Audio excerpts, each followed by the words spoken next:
programa de hoje, Neymar fala conosco sobre dores psíquicas. Eu questionarei a banalização da depressão. André Wischenfelder explica a construção de memórias. E o TBT NAP traz Lisane Pacheco. Olá, eu sou Gabriela Marques e você está assistindo o NAP TV. O que são dores psíquicas? Como se desenvolvem? Como podemos tratar? Confira agora o psicólogo Neymar falando um pouquinho sobre este assunto. Então, pessoal, sejam bem-vindos a mais esse NAP TV. E a ideia de hoje era poder dar mais uma continuidade ainda nas ideias de saúde mental, nesses temas que envolvem as questões psíquicas, né? E poder falar um pouco, então, sobre algo que muito pouco se fala nessa sociedade, né? Que são as dores psíquicas, né? Aliás, dores e ainda as psíquicas, né? Então, é até uma percepção, daqui a pouco uma percepção mais minha, mas eu tenho tido ela de que cada vez mais nós estamos muito intolerantes às frustrações, cada vez mais é uma sociedade extremamente intolerante às dores, né? A sofrer e sentir as dores. E eu vejo que isso já começa nas criações, né? Quando a gente tem os nossos pequenos seres lá, né? Os nossos filhos, irmãozinhos, e quando a gente introduz o brincar com eles e a gente não permite que eles percam, né? A gente modifica pequenas regras, né? Modifica os jogos, as brincadeiras, para que eles tenham a sensação de prazer absoluto da vitória, né? Para que eles ganhem. Então, ali a gente já está ensinando esses pequenos futuros adultos a serem cada vez mais intolerantes, né, a essas dores, né, da derrota, da perda, e principalmente as frustrações da vida, né, porque serão adultos que não vão aprender a sofrer as dores que a vida às vezes nos condiciona, que são as dores da perda de um emprego, né, as dores do luto de uma vida, né, a perda de pessoas, né, a morte, os diversos outros tipos de luto que a gente tem pequenos, né? Perdas de bens materiais, perdas das relações, as separações. Então, eu tenho percebido que cada vez mais a gente tem tido essa incapacidade de permitir com que as pessoas sintam e sofram, né? Como se sofrer e sentir dores e sentir as emoções fosse ruim, né? Fosse algo muito inaceitável nas nossas vidas cotidianas, assim. Então, entender que a vida é uma condição que exige que a gente perpasse por algumas dores é fundamental. Inclusive, Freddie Mercury, no último filme, aparece até uma cena da qual ele se faz, né, ele utiliza dessa frase que ficou muito famosa, né, que ser humano é uma condição que exige analgesia, né, que exige anestesia, porque realmente vida é isso, né? É esse eterno confronto de movimentos e forças que desde o nosso nascimento já são forças que a gente luta, né, para poder se desenvolver, crescer. É um eterno movimento de partida, inclusive o próprio parto como essa marca principal de vinda ao mundo, né, da qual a gente rompe com essa mãe e vem ao mundo. Então é dor, né? A gente precisa aprender a explicar, a definir, né, e a compreender as dores, que são as dores psíquicas, né? As dores físicas, muitas vezes, elas são mais fáceis da gente dizer, né? Uma dor num joelho, numa articulação, no músculo, por mais difícil que seja explicar se ela é intermitente, ela é pulsiva, não é, a gente ainda consegue dar nome, né? Nominar ela, assim. Mas as dores psíquicas, muitas vezes, não. Então, esses são os principais caminhos que fazem com que os pacientes cheguem até nós, né? Muitas vezes eles não sabem nem explicar o porquê que eles querem, eles só sabem que eles estão em sofrimento, né? E a terapia, o processo terapêutico, ele é um processo do qual a gente não trabalha sob a ótica da analgesia. A gente não vai eliminar as dores dos pacientes. A gente vai justamente pelos mesmos motivos que fizeram ele vir à terapia, que era a incompreensão, a incapacidade de explicação e de indefinição dessa dor, é fazer justamente com que junto com o paciente ele aprenda a explicar, a definir e a compreender as suas dores, para que aí sim ele consiga dar conta das suas questões psíquicas, né? Então, uma das brincadeiras é de que ninguém morre de dor, tá? A dor, ela é uma pulsão de vida e ela é um sintoma, né? Ela é um sinal de desequilíbrio, de que algo no nosso sistema não está bem, seja ele psíquico ou físico, né, orgânico. Então, a gente precisa parar de analgesiar com anti-inflamatórios, analgésicos, as nossas dores. A gente precisa aprender a olhar para essas dores e entender, poxa, se tem algo que está doendo nesse meu corpo, eu preciso procurar um profissional e compreender o que está acontecendo, porque tem algo em desequilíbrio naquele sistema. Da mesma forma, psiquicamente. Mas como a gente tem essa dificuldade de criar os seres humanos para aprender a sentir dores, né? Porque afinal de contas, o ganhador é só o primeiro lugar, o segundo lugar é considerado como um perdedor. A gente não ensina, né, a ninguém de que o segundo lugar é um segundo ganhador, o terceiro lugar é um terceiro ganhador, né? Então a gente precisa aprender a trabalhar isso, para que essas pessoas possam compreender as suas dores e de fato terem uma vida muito mais tranquila, muito mais simples, né? Então, tem uma música também que eu acho que seria interessante, porque muitas vezes a gente canta, se esbalda em festas, né? Com certeza vocês já devem ter cantado por aí na vida em algum momento, né? Que é uma música do Rei do Baião, que é Luiz Gonzaga, mas que foi eternizada na voz de Beth Carvalho, que é O Que É O Que É, tá? Eu não vou ler ela toda, mas eu acho que tem alguns trechos que traduzem muito bem do que a gente está falando dessas dores psíquicas, né? E ele já começa sensacional, né? Eu fico com a pureza das respostas das crianças. É a vida, é bonita e é bonita, né? Viver e não ter a vergonha de ser feliz. Então é exatamente o principal foco que a gente deveria, né? Que é aprender a sofrer as nossas emoções, a sentir as emoções, né? Meu Deus, eu sei que a vida deveria ser bem melhor e será. Mas isso não impede que eu repita, é bonita, é bonita e é bonita. E aí ele questiona a vida. E a vida? E a vida, diga lá, meu irmão, ela é a batida de um coração? Ela é uma doce ilusão? Ela é maravilha ou é sofrimento? Ela é alegria ou lamento? O que é? O que é, meu irmão? E aí vocês, por favor, depois procurem essa letra, né, essa música, leiam a letra, escutem ela, sintam a letra e também sintam toda a batida, seja ela na versão da Beth Carvalho, que é um samba lindo e maravilhoso, seja na voz do próprio Luiz Gonzaga. E a dica que eu deixo então é para que a gente continue esse papo sobre dor, né, sobre sentir as dores e sofrer as dores em outros espaços, que não fique isso somente dentro do consultório quando vocês já sofreram, né? Então conversem com seus parentes, conversem com seus familiares, né? Ensinem os seus filhos a perder, faz parte do jogo da vida, né? E levem esse assunto adiante, né, para outros espaços e quando quiserem fiquem à vontade, eu fico à disposição de vocês para que a gente possa falar da vida, de sambas e de todas as dores que envolvem viver. Agora traremos uma matéria onde falarei um pouquinho sobre as formas como enxergamos a depressão, além de outros transtornos super comuns. Confira e fique ligado! Hoje trarei uma frase, depois eu vou discutir um pouquinho sobre ela, fazer uma reflexão, vamos ver se faz sentido para vocês, porque para mim faz muito sentido. E a frase é: agora está ruim, mas logo vai ficar tudo bem. Essa é uma frase que ela pode existir em dois sentidos. O primeiro seria, então, quando alguém acaba banalizando a depressão, né? Dizendo que, bom, aquilo é frescura, que é uma bobagem, que a pessoa precisa se ajudar, que logo vai ficar tudo bem. E nesse sentido não dá o devido valor, né, para essa sensação de desânimo, para essa tristeza dessa pessoa que está aí se encaminhando para uma depressão ou já está com uma depressão concreta. Mas, ao mesmo tempo, penso que essa frase pode nos mostrar aí uma luz no fim do túnel. Porque muitas vezes quem está vivendo a depressão está naquela fase, né, mais deprimida, para baixo, triste. Porque a depressão ela tem a ver com uma dor da alma, né? É uma coisa que realmente parece que passa para o físico da pessoa. Ela não tem forças para levantar, ela não tem ânimo para sair de casa, ela não tem vontade de trabalhar. E muitas vezes quando a pessoa está nesse momento, ela não consegue ver uma luz no fim do túnel. Ela não consegue imaginar que realmente vai ficar tudo bem, né? Se ela não conhece formas de tratamento, como a psicoterapia, um acompanhamento psiquiátrico que muitas vezes é necessário, ela pode pensar que realmente não tem saída.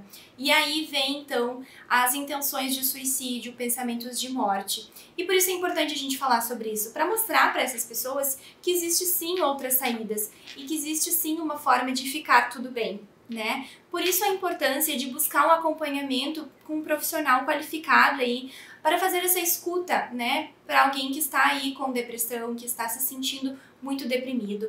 Aliás, falei várias vezes em depressão, mas eu acho importante também cuidar para não rotular a pessoa que está com depressão, né? Esse também é um cuidado importante, porque a depressão a palavra depressão é um diagnóstico, né, que está lá no DSM-5, que nós usamos aí para conduzir o tratamento dessa pessoa, mas ela não é somente a depressão, ela ainda é um ser humano com seus desejos, com suas vontades, com sua rotina, e a gente precisa respeitar isso. Às vezes o desejo de dormir é muito forte e, se possível, a gente precisa respeitar esse desejo de dormir.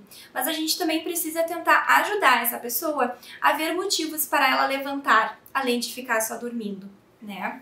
Não que isso seja simples, não que isso seja fácil para quem está vivendo, mas é possível sim trabalhar e aí caminhar em direção a uma cura, a uma melhora desse sofrimento todo. Porque a depressão, ela envolve sim muito sofrimento, não só do paciente, mas também do familiar, que está ali muitas vezes vendo a pessoa naquela situação e não sabe muito bem como ajudar, não sabe como animar a pessoa, né? E para isso também é oferecido atendimento aos familiares. Eu acho que isso é fundamental falarmos sobre isso, né? Porque muitas vezes existe uma mudança muito drástica, né, na rotina de quem está ali em depressão, que não tem mais ânimo para trabalhar, muitas vezes precisa se afastar do trabalho por um período.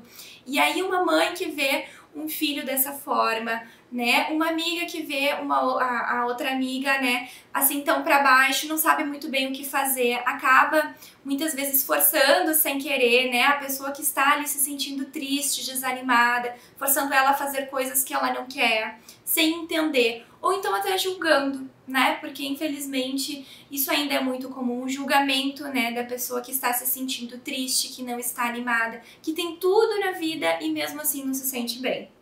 Então, de maneira geral é isso, gostaria de deixar esse recado, né, da importância de lembrar que talvez agora não esteja tudo bem, mas que sim, as coisas podem ficar bem, só que para isso precisa-se sim buscar tratamento, porque dificilmente uma depressão vai sair do nada, né, então busque ajuda, busque atendimento psicológico, entre em contato aqui com o NAP, temos vários profissionais aí super capacitados para trabalhar com isso, inclusive eu me coloco à disposição.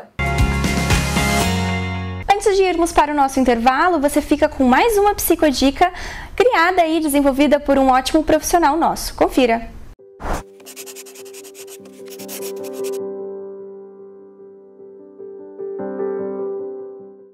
Oi! Estou com um livro aqui na mão, chamado Petrus Logos, O Guardião do Tempo. É uma ficção científica, tá? Escrita por Augusto Cury. A frase que tem atrás do livro é: você domina a fera dentro de si. Significa o quê? Ele faz, através de uma simbologia, tá? Como que tu pode buscar novamente todo o conhecimento teu a respeito de como você funciona. É extinta a Terra, termina tudo, termina a água, a natureza, imagina uma cena futurista assim. E acabam os livros, nada se lê, nada, não se tem informação de nada, né? Só que existe uma biblioteca escondida. E Petrus Logos, que é esse menino, acaba descobrindo essa biblioteca. E através dessa biblioteca ele começa a redescobrir coisas a respeito dele e a respeito da humanidade. Então ele nos ajuda a refletir bastante sobre um autoconhecimento e também um pouquinho sobre o mundo do jeito que está. Aconselho a dar uma lida nesse livro.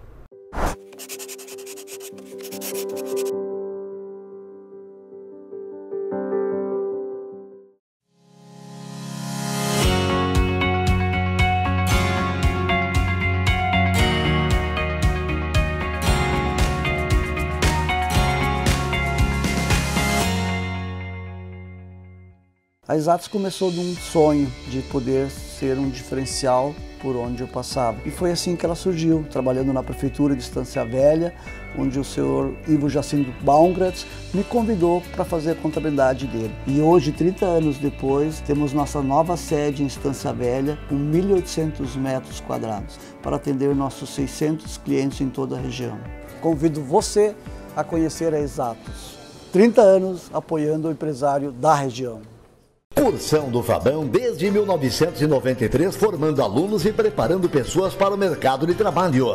Top top of mind no segmento de cursos preparatórios desde 2016, o Cursão do Fabão conta hoje com 10 aulas para aulas particulares e cursos para pequenos grupos com até 30 pessoas. Há 25 anos preparando para a prova do Liberato, também oferece cursos para o Enem, vestibular e concursos públicos. Tudo em um ambiente moderno e acolhedor com os mais qualificados profissionais. O NAP, Núcleo de Atendimento Psicológico, é um serviço voltado para a psicologia e também para as áreas de quiropraxia, nutrição, terapia ocupacional, psiquiatria, psicopedagogia, palestras e cursos com profissionais capacitados e diferentes estilos de atendimento, pois cada um de nossos pacientes é único e merece ser tratado dessa forma. Aqui você encontra os mais modernos tratamentos que o mercado oferece, uma plataforma inovadora de realidade virtual para fobias, ansiedades e transtornos. O NAP oferece ainda convênio para empresas e o Clínica Escola.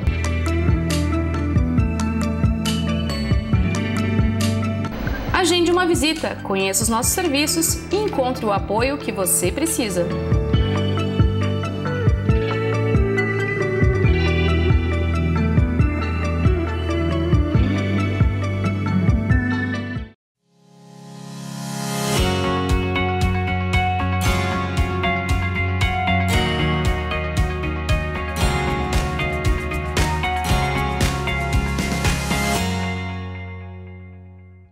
Estamos de volta. Agora, o psicólogo André fará sua estreia no NAP TV e ele falará um pouquinho sobre as construções de memória e como funciona esse processo. Olha só o que o André tem a nos contar. A gente pode construir coisas todos os dias, né? Consolidar memórias todos os dias, e também a gente pode esquecer muitas coisas todos os dias, né?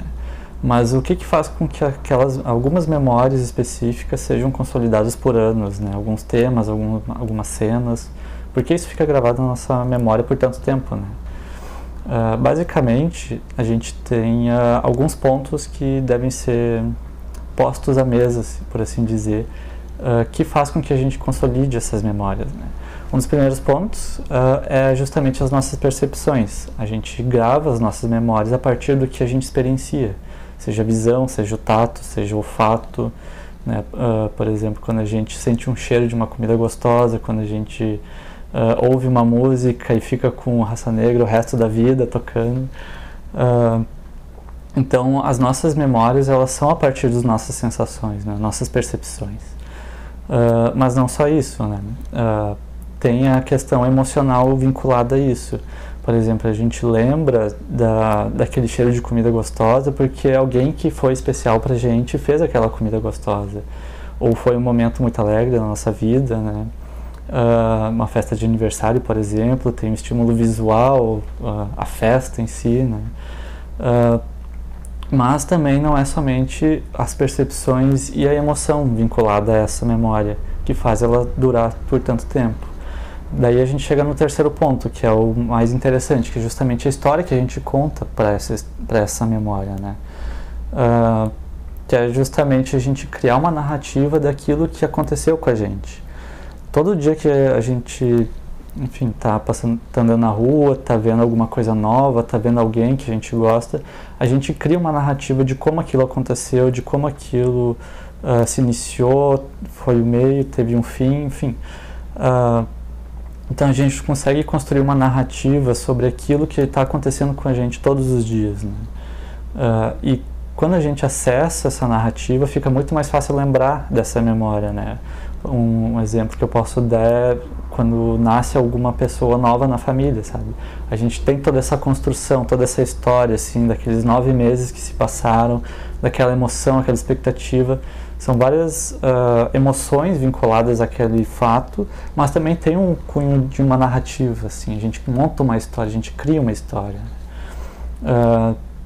E um dos pontos mais interessantes disso é que quando a gente começa a criar mais narrativas nos nossos dias, mais fácil é para lembrar depois dessas histórias, né? Quando a gente aprende algo novo, sei lá, na faculdade, na vida em si, a lidar com uma pessoa de uma forma diferente, a gente cria uma narrativa de como fazer isso, né? Então a gente consegue lembrar disso mais facilmente depois. E também para transmitir essa memória fica mais fácil, né? Por exemplo, quando a gente teve um momento assim muito intenso na nossa vida de medo, por exemplo, a A gente não vai dizer, aconteceu isso e eu senti medo. Não, a gente cria todo aquele clima, aquela emoção e vai construindo essa narrativa para aquela pessoa que está ouvindo.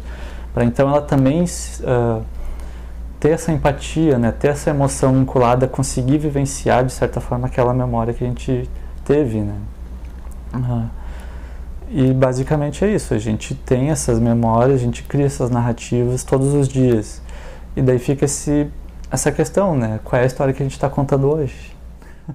A gente cria a gente tem a percepção, assim, a gente vê o que está acontecendo, a gente sente, assim, o ar frio agora do ar-condicionado, né? A gente tem todas essas sensações, né? Aí tu linka, por exemplo, a emoção, assim, de, eu vou ir gravar pela primeira vez, por exemplo. Tem essa ansiedade, esse certo medo desse desconhecido, desse novo, né? Ansiedade também é um tema bem interessante de falar. E daí a gente linka toda essa história, por exemplo, eu linko essa história. Eu acordei já um pouco tenso hoje, eu fui vindo pro NAP, eu fiquei pensando, eu vou gravar hoje. Tem toda uma história sendo construída até culminar nesse ponto de agora, né?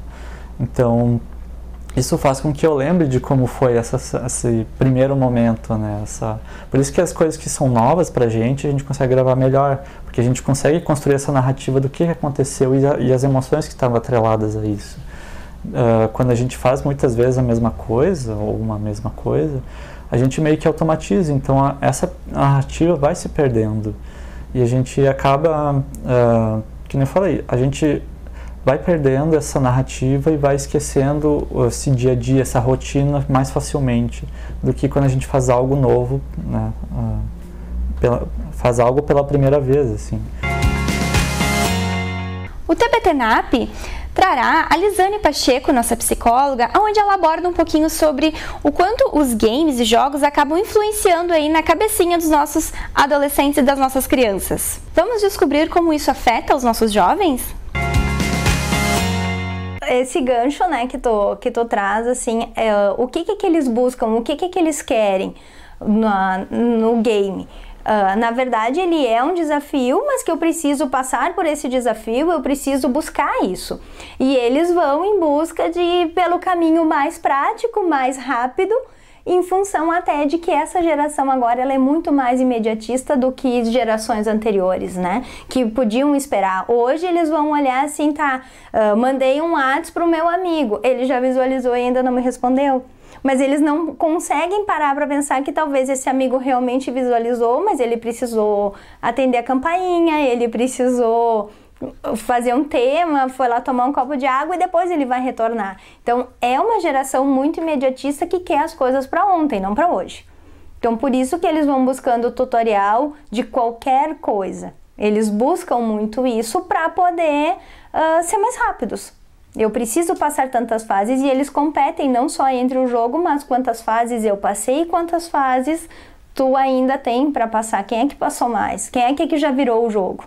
E ao mesmo tempo eu fico pensando no momento que eu tô aprendendo a brincar ou que eu estou só interagindo, seja com a minha televisão no game ou com o meu tablet, eu tô interagindo, mas ele não está interagindo comigo. E isso falta muito, né? O corpo a corpo, o olho a olho, poder trocar. Eu não tenho uma frustração, o meu amigo não vai me frustrar.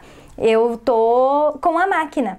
E enquanto eu brinco com os meus bonecos, com os meus jogos de tabuleiro, enfim, tem aquela competição diferente. É muito diferente. A frustração ela é trabalhada diferente. O brincar é algo constitutivo para o sujeito. A gente precisa disso. Enquanto eles estão só na tela líquida, isso não acontece.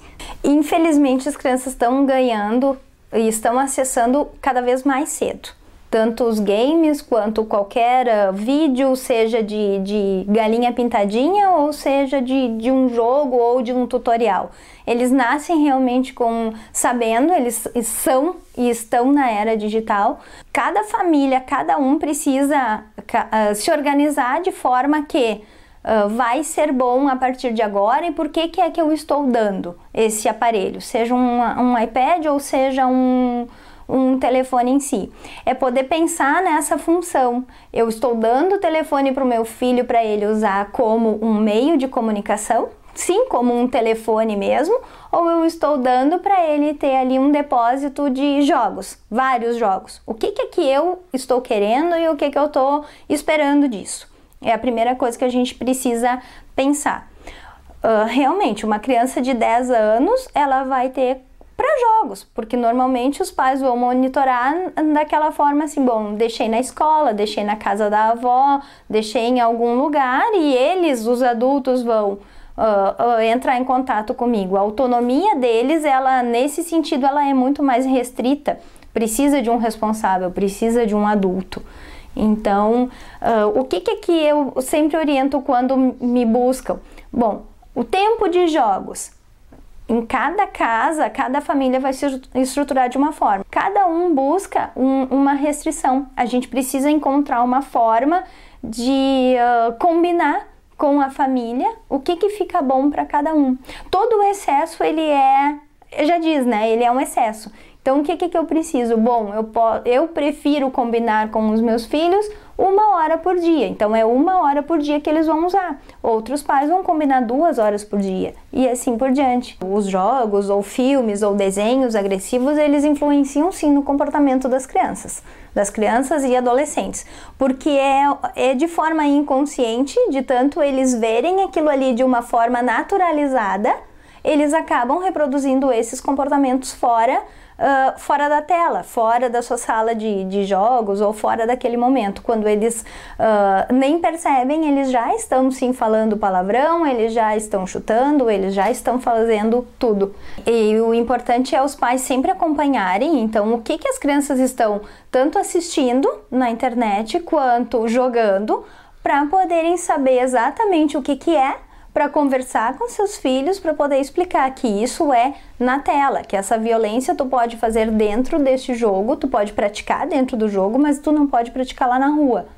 Então sempre é aquela coisa de poder conversar com o teu filho, poder trocar, poder orientar principalmente, para o teu filho te escutar e ele te escutar e tu poder escutar ele, para ir entendendo em que mundo ele tá e o que ele está fazendo, como é que ele está percebendo aquele jogo, aquela violência em si, para depois não reproduzir fora desse contexto, né? Que o que eles fazem, né? Acaba tendo aquele comportamento do que eles chamam de ficar virando à noite, né? Jogando, e isso acaba gerando, porque o que também acontece, né? Aquela luz, aquelas cores estimulam muito o cérebro e fazem com que a criança ou o adolescente ou até mesmo o adulto fique horas acordado, querendo vencer, querendo competir, querendo estar ali. E todo o excesso ele vai dar um desequilíbrio, vai gerar um desequilíbrio e vai provocar, sim, uma dependência e prejudicando a vida do ser humano, do sujeito, independente da idade. Estamos terminando o nosso programa de hoje. Espero que vocês tenham gostado, que vocês tenham curtido os conteúdos que os nossos profissionais trouxeram aqui hoje. Não se esqueça de nos seguir nas redes sociais, nos acompanhe lá no Insta, no Facebook, no YouTube. E lembre de deixar o seu like, comentar. E se você tiver alguma sugestão, nos envia que nós estaremos aí tentando dar conta das suas demandas também. Um abraço!